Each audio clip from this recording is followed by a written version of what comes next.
The rumble of 18 wheels beneath you becomes a sort of white noise after a while. 10 years hauling freight across the Midwest, and I've learned to find comfort in that constant vibration. I've been driving the same Peterbilt 389 since 2015, crisscrossing Ohio and the surrounding states more times than I could possibly count. Most people think that truck driving is boring. They picture endless stretches of highway, the same sights over and over. And sure, yeah, there's plenty of that. But what they don't realize is that the road is a way of showing you things that don't make any sense in the light of day. I've kept a journal of sorts over the years. Started as notes in my phone, things that I didn't want to forget. Now it's become something of an obsession, documenting the unexplainable things that I've witnessed on these lonely highways. I'm not saying that I believe in the supernatural. I'm just saying that I can't explain everything that I've seen. Let me tell you about some of them. This happened about 8 years ago, somewhere along I-70 eastbound. It was early October, and Ohio was showing off with those brilliant fall colors. I was hauling automotive parts from Indianapolis to Columbus, a route that I'd driven maybe 100 times before. It was around 3 a.m., that dead zone when your eyelids get heavy and the coffee's worn off, but you've still got hours to go. The road was practically empty, just me and the occasional passenger car every 20 minutes or so. I remember checking my mirrors and seeing nothing but darkness behind me when I passed mile marker 347. That's when my headlights caught her. A woman standing on the shoulder, thumb out like she was hitching a ride, in the middle of nowhere at 3 in the morning. She wore a blue sundress, completely inappropriate for the 40-degree night, and had this long dark hair that whipped around her face in the wind. No luggage, no purse, nothing. Just standing there, staring directly at me as I passed. I'm not in the habit of picking up hitchhikers, especially not in the middle of the night, but something about her sent a chill up my spine that had nothing to do with the autumn air. In the second that it took for my truck to pass her, I swear she never blinked, just stared with these hollow eyes that seemed to follow me. The rational part of my brain started making excuses. Maybe she had car trouble. Maybe she was walking to the next exit. But that didn't explain the inappropriate clothing or why she was out there alone in the first place. I radioed it in to any other truckers in the area, thinking that somebody should check if she needed help. 2 other drivers responded that they had just passed that same section of highway and hadn't seen any woman. I might have convinced myself that I was hallucinating from fatigue, except for what happened next. About 20 miles down the road, I pulled into a rest stop to use the bathroom and grab a fresh coffee. As I was walking back to my truck, coffee in hand, I glanced at the cab of my Peterbilt. There she was, the same woman sitting in the passenger seat of my locked truck, just sitting there staring straight ahead, hands folded in her lap. I dropped my coffee and fumbled for my keys, but by the time I got the door open, the cab was empty. No sign that anybody had been there, no wet footprints, no indentation in the seat, nothing. I didn't sleep for the rest of that haul, and I still get goosebumps when I drive past mile marker 347. I've never seen her again, but other truckers have stories about a woman in a... Others say that she's been appearing on that road since the 1950s. All I know is what I saw, and I still can't explain it. This one's been happening on and off for years, and it's not just me. Ask any trucker who regularly drives through eastern Ohio about the midnight conversation, and you'll see their face change. It always happens after midnight. usually between 2 and 4 a.m., and almost exclusively on rural stretches of highway where you don't expect much CB traffic. It starts off with static, and then a voice comes through. Sounds like an older man, kind of gravelly, like he's been smoking unfiltered cigarettes his whole life. He always starts off the same way. Breaker 19, this is eastbound Charlie looking for westbound Mac. You out there, Mac? Over. The first time that I heard it, I thought nothing of it. Truckers use the CB to chat all the time, helps keep us awake. But then another voice answers, younger but still male, saying, "And this is westbound Mac. I read you, Charlie. What's your 20? Over." And that's when things get weird.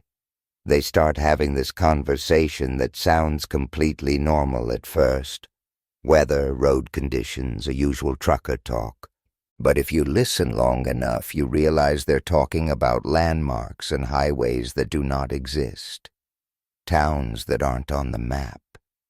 And the conversation always circles around the same thing. A terrible accident that's about to happen. You watch yourself coming through Dayton tonight, Mac. Charlie will say, "Bad wreck coming. 17 vehicles. Only 2 survivors." "When's it happening, Charlie?" Mac will ask. And Charlie always says, "It already happened, son. 30 years ago tonight. I was there. You were there." And then the static takes over and you can't hear anything else. Here's the thing. I've tried to respond to them. So have other drivers. They never acknowledge us like we're not even there. I've asked state troopers about bad accidents near Dayton, but nothing matches what Charlie describes. So one night about 3 years ago, I was driving through a bad storm near the Ohio and West Virginia border when the conversation came through. Listening to it gave me the creeps as usual, but I had more important things to worry about, like the sheets of rain reducing visibility to almost nothing. That's when Charlie's voice came through clearer than I'd ever heard it before. "Eastbound rig, mile marker 221. This is Charlie. You need to pull right over now, driver. Right now." He was talking to me. I was eastbound, and I had just passed mile marker 220. I felt the hair on my neck stand up. "Eastbound driver. I'm not playing games. Pull over in the next quarter mile or you won't make it home." Something in his voice made me listen. I slowed down and eased onto the shoulder, putting my hazards on. Less than a minute after I stopped, lightning struck a tree about 100 yards ahead of me. The whole thing came crashing down across the highway, right where I would have been if I hadn't stopped. I sat there shaking and then grabbed my CB. "Charlie, this is the eastbound driver. I don't know how you knew, but thank you." No response, just static. This happened last winter, and it still bothers me when I think about it. I was hauling a load up through the eastern part of the state, taking the scenic route on Highway 93 instead of the interstate. It was getting late and a snowstorm was picking up. The weather report hadn't called for anything serious, but you know how Ohio winters can be. Unpredictable. By 9 p.m., the snow was coming down so hard that I could barely see 20 feet in front of me. I needed to stop and wait it out. That's when I saw the lights of what looked like a truck stop up ahead. Not one that I recognized, but beggars can't be choosers in a blizzard. I pulled in and was surprised to see about 6 other trucks parked there. The place looked old but well-maintained. One of those mom and operations that had mostly disappeared with the big chains all taking over. The sign said, "Halliday's Rest Stop." which didn't ring any bells, but again, I didn't care as long as they had coffee and a bathroom. Walking in, I got an odd feeling right away. The place was clean and warm with a small diner section and a convenience store area. 1950s music played softly from speakers somewhere. But what struck me was that despite the trucks outside, there were only 2 people in the place. A middle-aged waitress behind the counter and 1 customer, an older man in a flannel shirt sitting at the counter. "Evening," the waitress said with a smile. Her name tag read, "Doris, just you." I nodded, stamping snow from my boots. "Nasty out there. Came out of nowhere." "Always does," she said, pouring coffee without asking if I wanted anything. "As special tonight as meatloaf." I thanked her and took a seat at the booth a few spots away from the man at the counter. The whole place had this weird vibe, like I had stepped back in time. No Wi-Fi password displayed, no TV. Even the prices on the menu seemed too low. The old man at the counter caught me looking around and nodded at me. "First time at Halliday's?" "Yeah," I said. "I don't usually come up this way." He chuckled. "Oh, none of us plan to. Storms always bring us in." Something about the way that he said it made my skin crawl. I tried to focus on my menu, but I could feel him watching me. The waitress brought my coffee and I ordered the meatloaf special. While I waited, I pulled out my phone to check the weather. No signal, not even 1 bar. "Oh, phone won't work here, honey," Doris said as she passed by. "Never does." I ate quickly, keeping to myself. The food was good. Really good, actually. But I couldn't shake the feeling that something wasn't right about this place. The old man kept stealing glances at me, and I noticed that he wasn't actually eating, just nursing the same cup of coffee. When I finished, I asked for my check. "That'll be $8.50, Doris said. "Cash only." I paid, leaving a generous tip. Something told me that I should stay on her good side. "You stay in the night?" she asked, making change. "In my sleeper," I said. "Storm should pass through by morning." She gave me an odd look. It might be best to move on now. A road to the east clears up about 5 miles out. The old man spoke up then. "She's right. Best not stay too long at Halliday's your first time around. Some folks never leave." I thanked them both, thoroughly creeped out by now, and headed back to my truck. The snow was still coming down hard, but something made me take their advice. I started up my rig and pulled out, heading east as Doris had suggested. Sure enough, 5 miles down the road, the snow just suddenly stopped, like driving through a curtain. 1 minute a blizzard, the next clear skies and stars. I pulled over at the first chain gas station I saw and went inside to ask about Halliday's. The cashier, a young guy with a patchy beard, looked confused. "Halliday's on 93?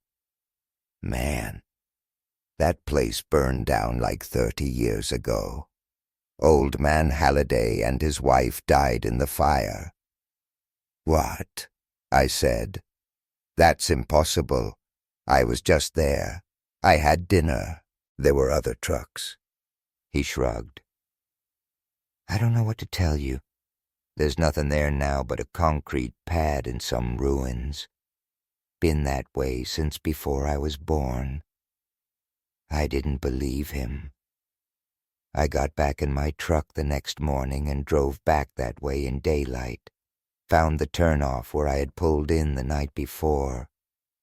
There was nothing there. Just a cracked concrete foundation, some charred wooden beams, and a rusted sign barely legible through decades of weathering. Halliday's rest stop. No other trucks. No Dinah. No Doris. I've asked other truckers about it since then. A few, very few, have had similar experiences. Always during unexpected snowstorms, and always the same descriptions of Doris and the old man. Always the warning not to stay too long. I don't take Highway 93 anymore if I can help it, especially not in the winter. This one still gives me chills, because unlike some of the other stories I've told you, I've never found anybody else who's experienced anything similar. It happened to me, and only me as far as I know. About 4 years ago, I was driving a late-night run down State Route 33, heading southeast from Columbus toward the West Virginia border. It was April, mild weather, clear skies with a full moon. Perfect driving conditions. Around 1 a.m., I noticed headlights in my rearview mirror. Nothing unusual about that except they seemed to be gaining on me fast. Within a minute, there was a car right on my tail, so close that I couldn't even see its headlights anymore, just the glow reflecting off my trailer. Now, any trucker will tell you that this is dangerous as hell. If I had to brake suddenly, whoever was behind me would go right under my trailer, a death sentence for them. I tapped my brakes lightly, just enough to make my taillights flash as a warning, but the car didn't back off. I increased my speed a little, thinking they would pass me when the passing lane opened up. Soon enough, the lane widened, but the car stayed right on my tail. By this point, I was getting annoyed. I sped up to 70 over the limit for a truck my size, but they still clung to my back end. In the moonlight, I could just make out the shape in my mirrors. It looked like an older model car, maybe from the 70s, big and boxy. I couldn't see the driver. This went on for about 20 minutes. Every time the road opened to 2 lanes, I expected them to pass, but they never did. Just maintained that uncomfortably close distance, perfectly matching my speed. Finally, I decided to pull into the next rest stop and let them go around. There was one coming up in a few miles, so I put on my signal early to make my intentions clear. The moment that my blinker went on, the car finally backed off a little bit. I pulled into the rest area, completely empty at that hour, and I watched my mirror expecting the car to continue down the highway. Instead, it followed me in. At this point, I was starting to get concerned. Road rage is somebody looking to hijack my cargo. I reached for the baseball bat that I kept in my cab just to be safe. The car parked about 50 feet behind my truck. In my mirror, I could see that it was indeed an old sedan, a Chevy Capri from the 70s, a dark green or maybe blue, hard to tell in the moonlight. The driver's door opened and a man got out. Even from that distance, something seemed off about him. He moved stiffly, mechanically, like his joints didn't bend quite right. He was tall and thin, wearing what looked like a suit, and he just stood there beside his car, staring at my truck.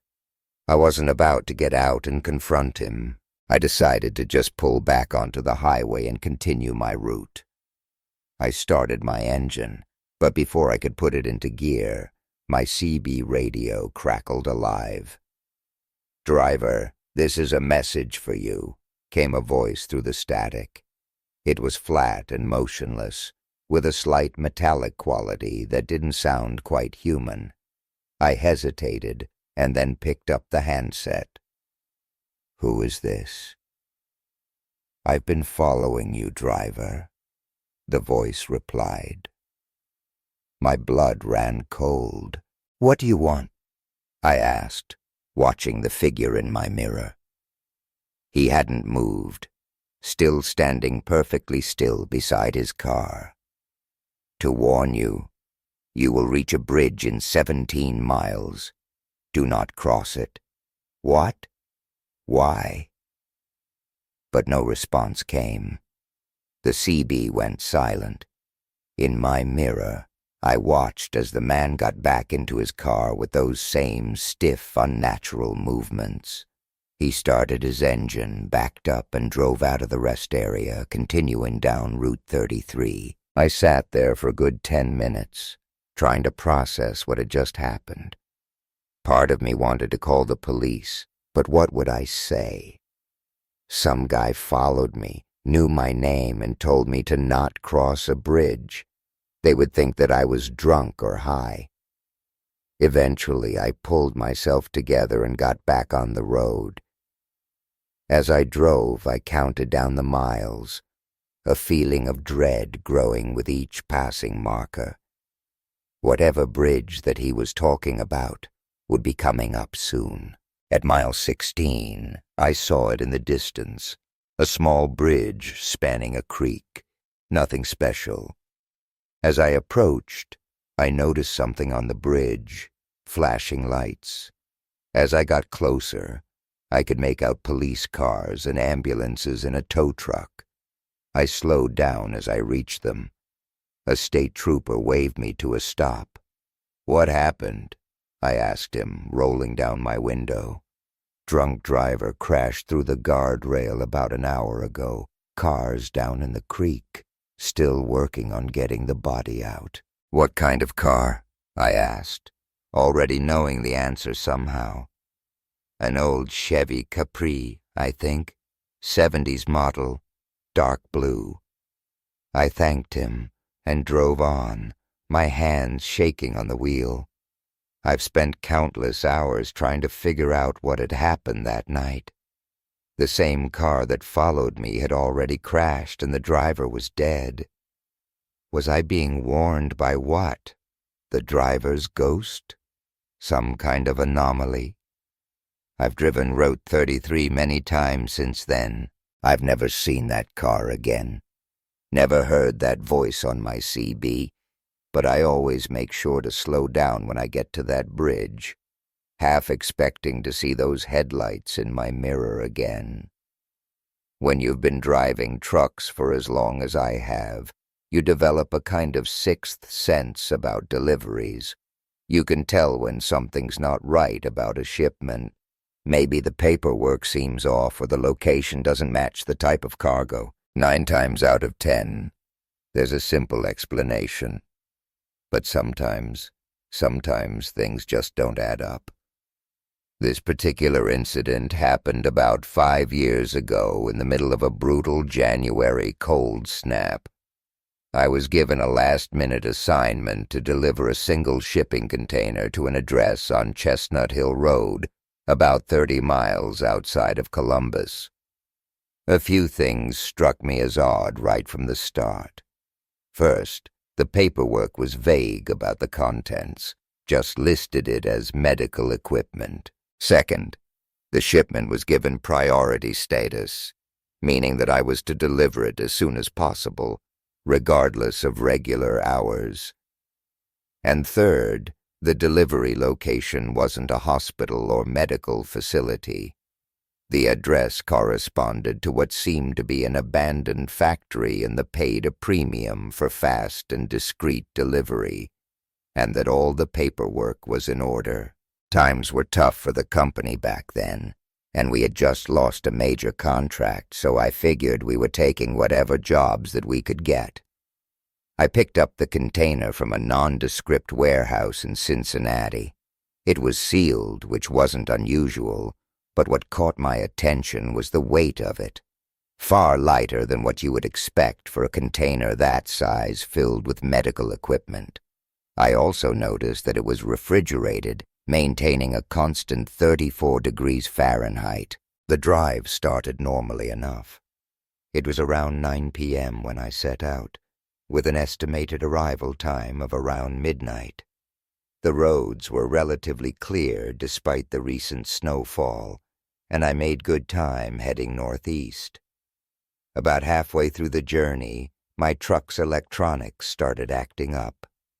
The GPS flickered on and off, the radio jumped between stations, and even my digital dashboard display glitched occasionally. I chalked it up to the cold weather affecting the electronics, and I kept on driving. As I got closer to the destination, the roads became increasingly remote and poorly maintained. The last 10 miles were on an unplowed, single-lane road that didn't look like it had seen traffic in weeks. My headlights carved through the darkness, illuminating nothing but dense forest on either side. I finally arrived at the address at around 12:30 a.m. The factory turned out to be an enormous concrete building that looked like it had dated back to the 1940s or earlier. No signs indicated what it had once been used for. There were no other vehicles in sight. No lights except for a single bulb above what appeared to be the loading dock. And no people. Just this massive, dark structure in the middle of a forest. I pulled up to the loading dock and called the contact number that I had been given. A man answered on the first ring, as if he had been waiting by the phone. "You've arrived," he said, not a question but a statement. "Yes, I have a delivery of medical equipment," I replied. "Leave the container at the dock. Somebody will unload it." "I need a signature for delivery confirmation," I said, following protocol. A long pause. "Wait in your vehicle. Somebody will come out." I sat in my truck for nearly 15 minutes. The temperature dropped to well below zero, and an unnatural silence hung in the air. No wind, no animals, nothing. Just dead silence and the biting cold. Finally, the door to the loading dock opened. 3 men emerged, all wearing what looked like hazmat suits without the helmets. They moved with practiced efficiency, barely acknowledging me as they began to work on opening the container. One of them approached my window, up close. I could see his face was gaunt, with dark circles under bloodshot eyes. "Delivery confirmation," I said, holding out the digital pad that we used for signatures. He signed it quickly. "You saw nothing here tonight," he said, handing the pad back. "But what is this place?" I asked, a curiosity getting the better of me. He stared at me for a moment. "Research facility, government contract. That's all you need to know," I nodded. But as I was putting the pad away, I glanced toward the container. The other 2 men had opened it, and I caught a glimpse of what was inside before they moved to block my view. It wasn't medical equipment. The container was filled with what looked like large cylindrical tanks, each about the size of a person arranged in rows. They were frosted over, clearly keeping whatever was inside very cold, and there were cables, dozens of them, connecting each tank to what appeared to be a monitoring equipment. The man at my window noticed me looking. "Leave now. Forget what you've seen." Something in his tone made it clear this wasn't a suggestion. I put my truck in gear and started to pull away. As I did, I caught one final glimpse in my side mirror. They were unloading one of the tanks, and condensation was pouring off of it like fog. For just a second, I thought I saw something moving inside, pressing up against the glass. I drove away as fast as was safe on that icy road. About a mile from the facility, my GPS suddenly came back online and all my electronics returned to normal. I made a bet to my home that night. Since then, I haven't had any other assignments to that location, and honestly, I'm okay with that. Now everybody's heard of the Moonville Tunnel down in Vinton County. It's an old railroad tunnel with all the ghost stories attached to it. But there's another tunnel, less well known, that sits abandoned along an old mining railroad track in eastern Ohio. No tourist websites mention it. No ghost hunters visit it. It doesn't even have a name that I've heard. It's just there, forgotten by almost everyone. I wouldn't have known about it either if my GPS hadn't sent me on a detour down a country road that passed near it about 6 years ago. I was hauling a load from Cleveland to Marietta, and there had been a bad accident on the highway that shut down all southbound lanes. The GPS recalculated and sent me on what it promised was the fastest alternative route. The route quickly deteriorated from a paved county road to a gravel path barely wide enough for my rig. I was about to turn around when my GPS insisted that I was only 3 miles from a main road that would take me back to the highway. Deciding that going forward was better than backing up on the narrow road, I pressed on. That's when I saw it. A stone archway emerging from the hillside, almost completely overgrown with vegetation. I would have missed it entirely if not for the setting sun hitting it at just the right angle. It was clearly man-made, an old railroad tunnel from the looks of it. I would have just driven past and forgotten about it, but my truck chose that moment to sputter out and die.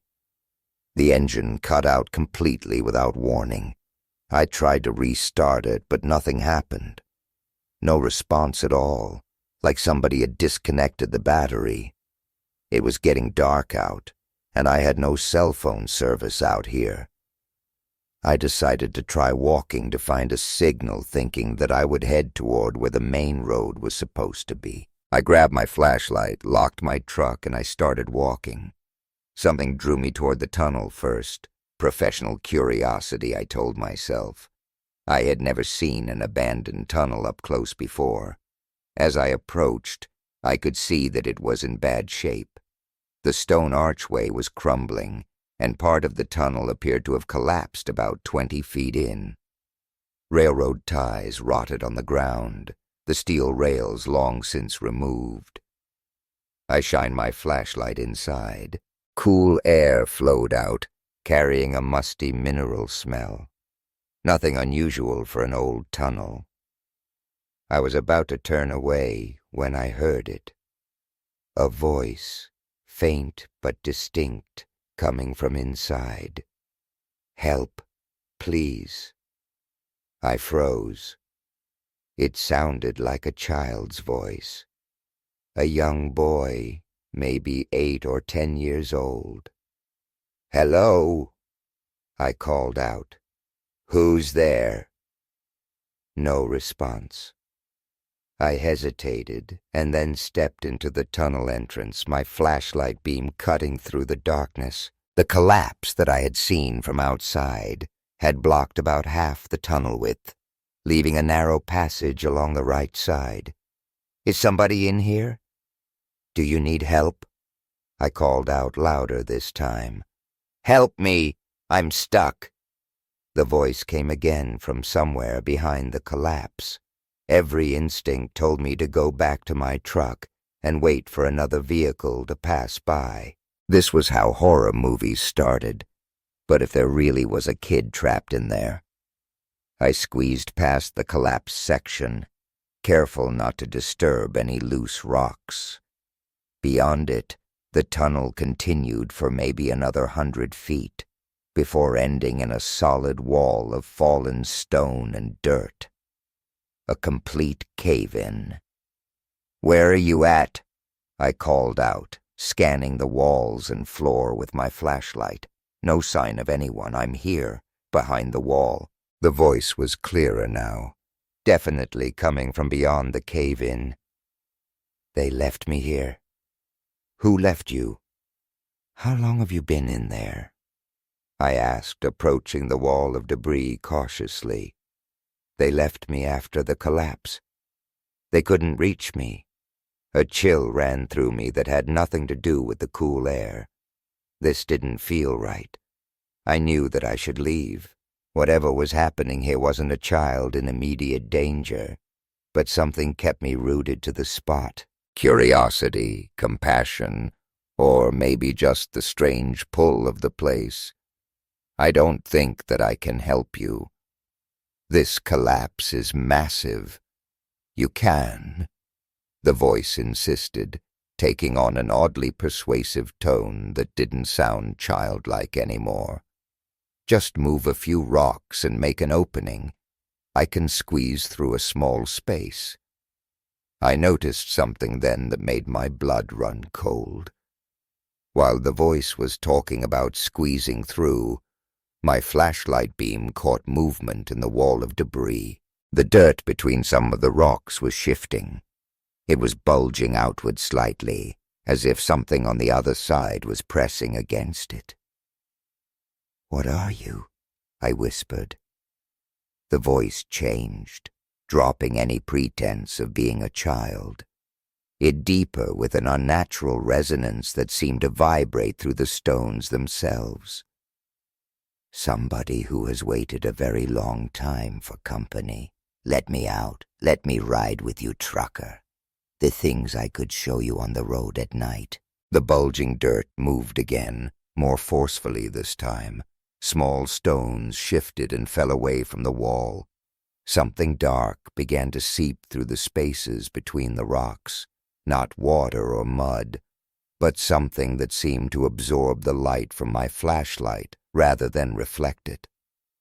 I turned and ran, squeezing back through the partial collapse and not stopping until I had made it back to my truck. To my shock, it started immediately when I turned the key, as if nothing had ever been wrong with it.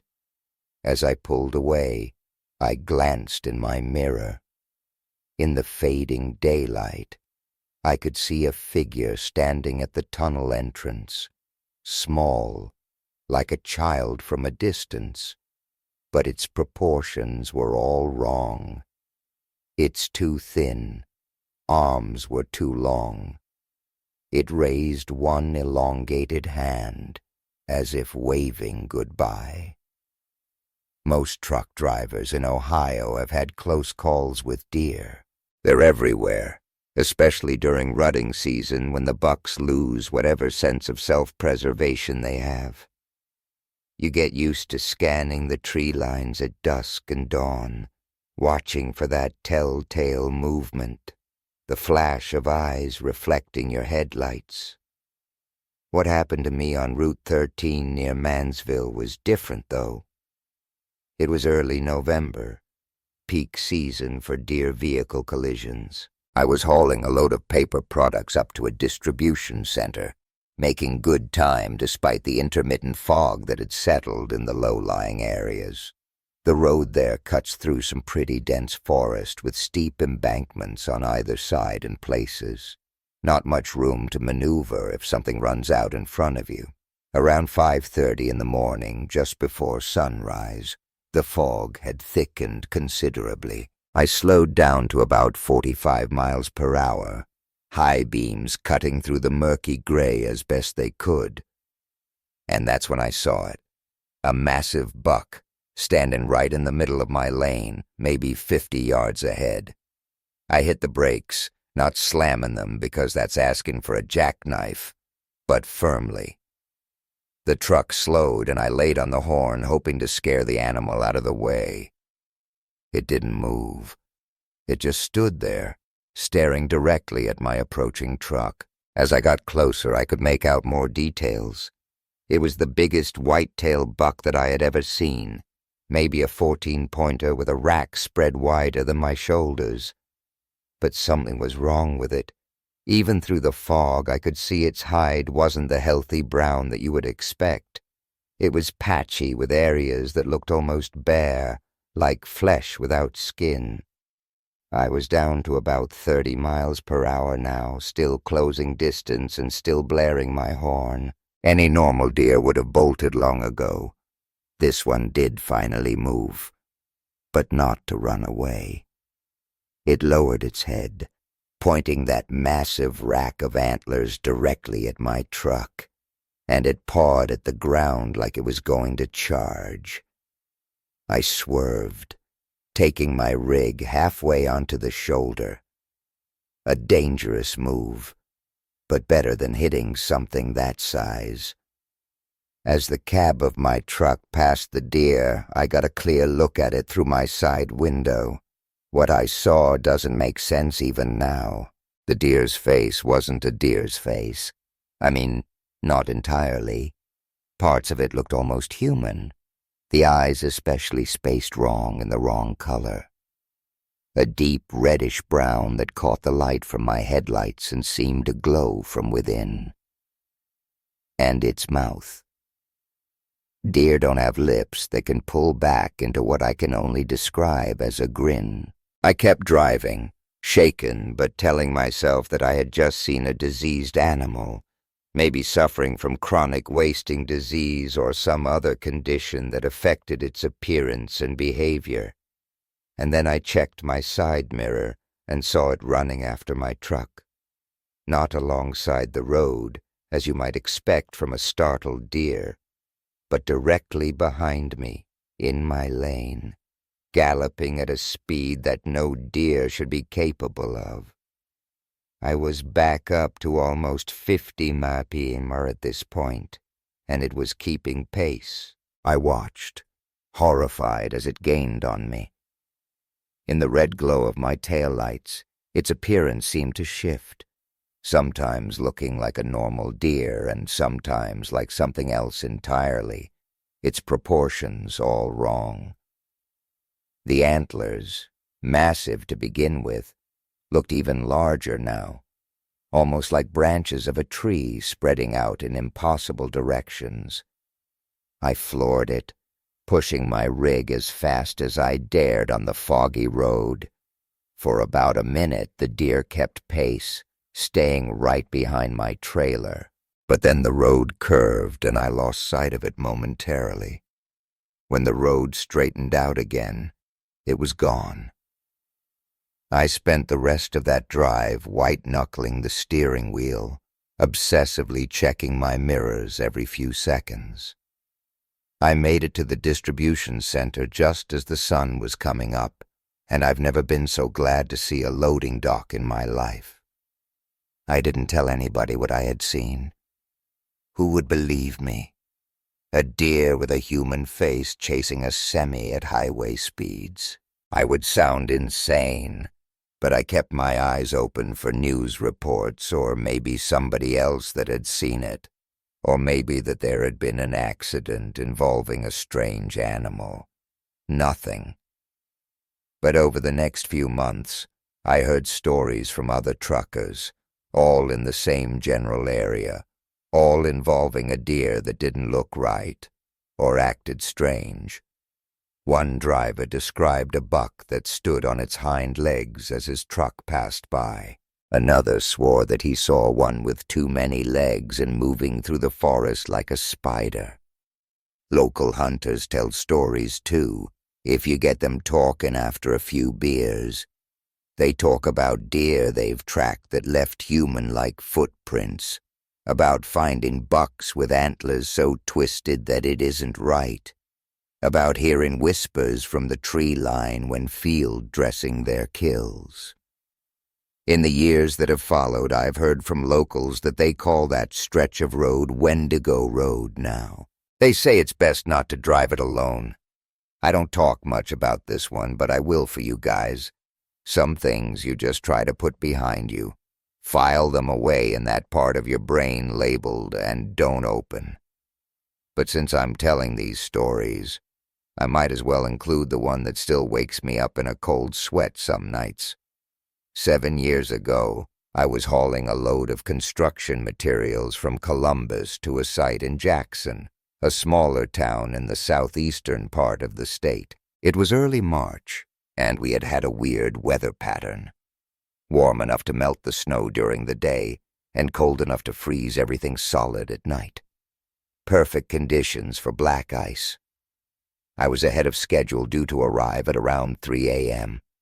The road into Jackson winds through hills with a series of sharp curves and a bridge crossing over a deep ravine about 5 miles before you make it to town. As I approached that section, I slowed down to about 40 mph, knowing the conditions might be treacherous. It was a clear night, a quarter moon, providing just enough light to see the outlines of the hills against the sky. The bridge appeared around a bend, an old steel truss structure that had probably been there since the 1930s. As my headlights hit it, I saw something that made my chest tighten. A car on the bridge is its headlights pointing toward the guardrail.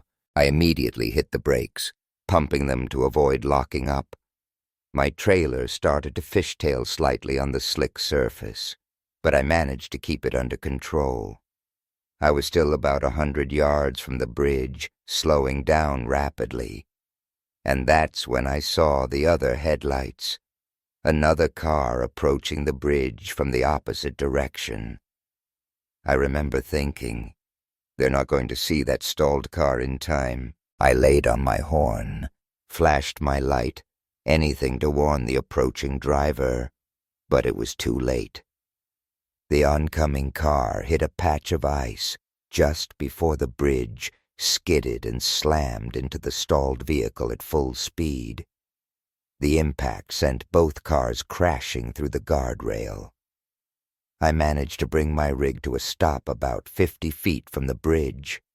I grabbed my flashlight and phone and ran toward the scene, already dialing 911. But as I reached the bridge, I realized with horror that the guardrail was intact.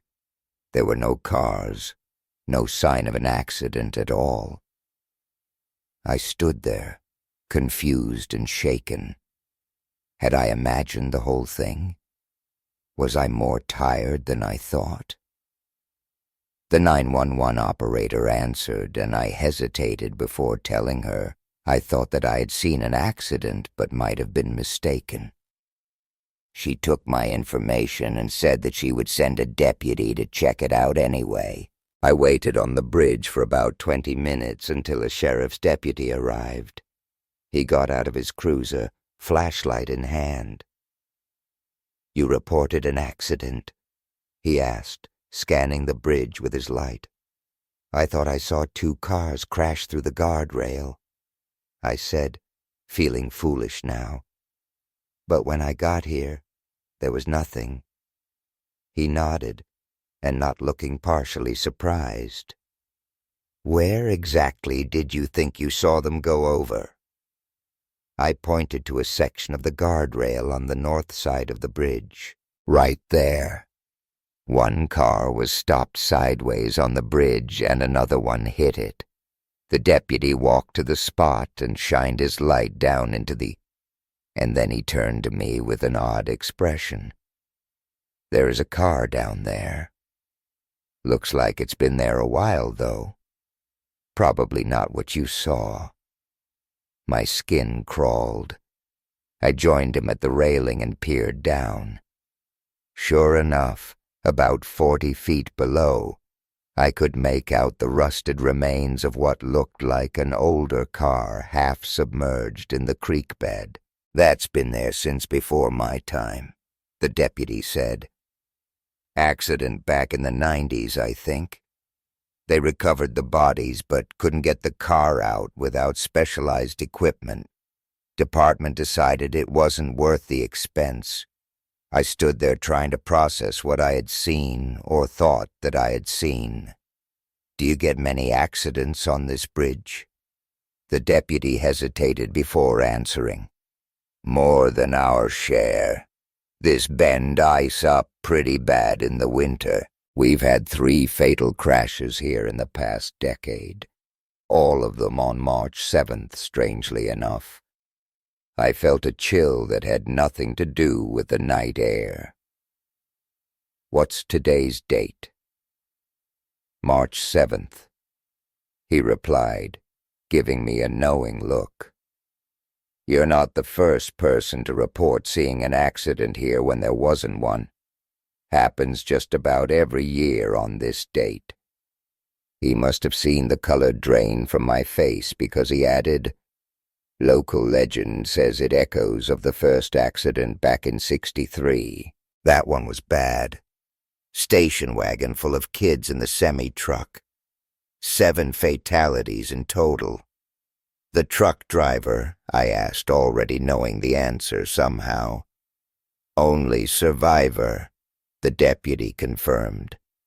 "Lived another 40 years with the guilt, apparently. Logos say that he comes back every year trying to prevent it from happening again." I thanked the deputy for his time and returned to my truck badly shaken. I don't know if I believe in ghosts or time loops or whatever you want to call it, but I know what I saw.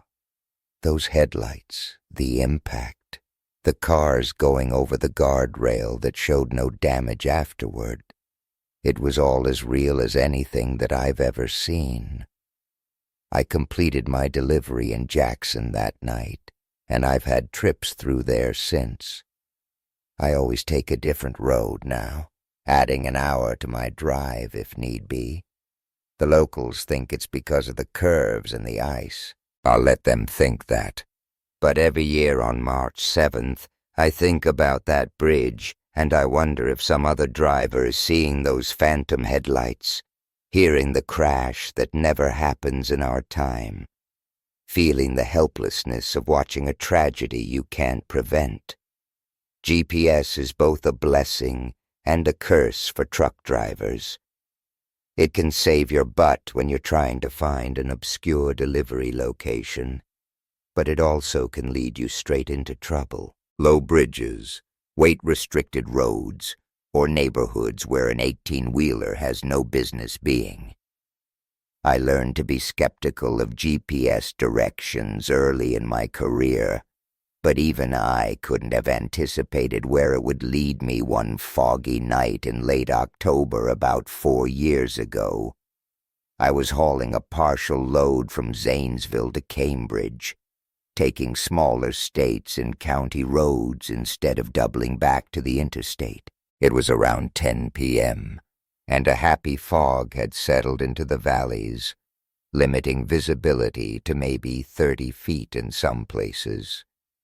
I was relying heavily on my GPS, taking it slow and carefully watching for signs at each turn. About halfway through the journey, the GPS instructed me to turn onto County Road 793. I did, noting that the pavement quickly deteriorated to a chip-and-seal surface barely wide enough for my rig. I slowed to a crawl, questioning whether I should turn around, but the GPS insisted this was the right way. After about 3 miles of this, the road curved sharply as I rounded the bend. The fog suddenly lifted. Like driving through a curtain, I emerged into a clear patch where I could see the night sky, stars shining brightly overhead. Below them sat a town that I had never seen before, maybe 24 buildings lining a main street, and a few residential streets branching off of it. The architecture looked old, early 1900s style, but everything was immaculately maintained. Streetlights cast a warm yellow glow over empty sidewalks. A sign at the town's edge read, "Welcome to Roscoe, population 312. I had never heard of Roscoe, but Ohio has plenty of tiny towns that don't make it onto most maps. My GPS showed that I was still on the road, with no town indicated, but that wasn't unusual for older and smaller places. As I drove slowly down the main street, I noticed something odd. There were no people visible anywhere, despite several businesses appearing to be open. The local diner had lights on, and I could see place settings on the tables through the windows. The small movie theater's marquee advertised The Last Picture Show with Now playing beneath it, though the film was from the 1970s. Even the gas station looked operational, price signs showing gasoline at $1.32 per gallon, a price that I hadn't seen in 20 years. I needed fuel and figured this was as good a place as any to stop. I pulled into the gas station, which thankfully had a layout spacious enough for my rig. When I shut off my engine, I was struck by the absolute silence. No distant traffic noise and no music from nearby buildings, not even insects or the wind. Just complete, unnatural quiet. I got out and approached the pumps. They were older but looked functional. No card readers, though apparently this was a pay-inside establishment. I walked to the store entrance, noting that my footsteps seemed abnormally loud in the stillness. Through the windows, I could see the interior was lit and looked fully stocked, but there was a attendant visible at the counter. The door opened with a cheerful bell jingle that made me jump in the silence. Inside, rows of snacks, drinks, and basic automotive supplies lined the shelves, all with packaging that looked like it was from the 1990s. Behind the counter, a coffee pot sat full on a burner, steam rising gently from it. "Hello," I called out. "Anybody working?" No response. I walked the aisles, increasingly uneasy. Everything looked normal except for the dated products and the complete absence of people. No security cameras and no modern touchscreen registers, just an old mechanical cash register on the counter. Next to it sat a local newspaper. I picked it up, looking for a date. The masthead read, "The Roscoe Register," with the date of October 17th, 1997, and a headline about the local high school football team's homecoming victory. That was over 20 years ago. I put the paper down, suddenly eager to leave. Whatever was going on here was not right, and I didn't want to be back to my truck and started the engine, relieved when it turned over normally. As I pulled out of the gas station, I noticed movement in my side mirror, the first sign of life that I had seen in the town. A man stood in the entrance to the gas station, watching me. He wore what looked like a mechanic's uniform, dark blue with a name patch that I couldn't read from that distance. Even from here, I could tell something was off about his appearance. He stood too still, and though I couldn't make out his features clearly, I had the distinct impression that he was smiling broadly. He raised one hand in greeting or warning as I drove away. I accelerated down the main street, passing the diner and the theater again. This time, I thought that I saw faces in the windows, just glimpses of pale ovals tracking my progress. My skin crawled as I pushed the speed well beyond what was safe for the road. At the town's edge, where I had seen the welcome sign earlier, the fog still hung like a wall. I plunged into it, blind for several seconds, until my headlights again showed nothing but the poorly maintained country road ahead. I drove another 10 miles before my heartbeat returned to normal. When I reached a major intersection with highway signs that I recognized, I pulled over and checked my GPS and map apps. According to them, I had just traveled along Road 793, which ran uninterrupted between the two larger towns. No town named Roscoe. When I made it to my destination, I asked several locals about Roscoe. Most had never heard of it. One elderly man at the delivery site, however, gave me a strange look when I mentioned the name. "Oh, Roscoe's been gone for decades. Whole town was condemned and evacuated after the chemical spill from the plant nearby. They were supposed to demolish it, but funding fell through. Last I heard, it's just a bunch of abandoned buildings slowly falling apart. How did you hear about it? I muffled something about seeing an old road sign, and I changed the subject. Later, I researched Roscoe online. There was indeed a small town by that name that had been evacuated in '97 after a chemical accident contaminated the groundwater. The few photos I found showed dilapidated and overgrown buildings, nothing like the pristine town that I had seen. According to the official records, the evacuation was completed on October 17th, 1997, the same date on the newspaper that I had seen. I don't know why I've been compiling these stories. Maybe it's therapeutic, a way to convince myself that I'm not crazy. Maybe it's just a warning to other drivers. Or maybe it's because some things need to be recorded and remembered, even if no one ever believes them. I've been on leave from driving for the past 3 months. The company calls it a stress leave, but both my dispatcher and I know that it's more than that. I have a handful of other stories that I might share with you in the future, but for now, I just want to get my mind off of things. Take my time not being on the road just to relax and try to recuperate.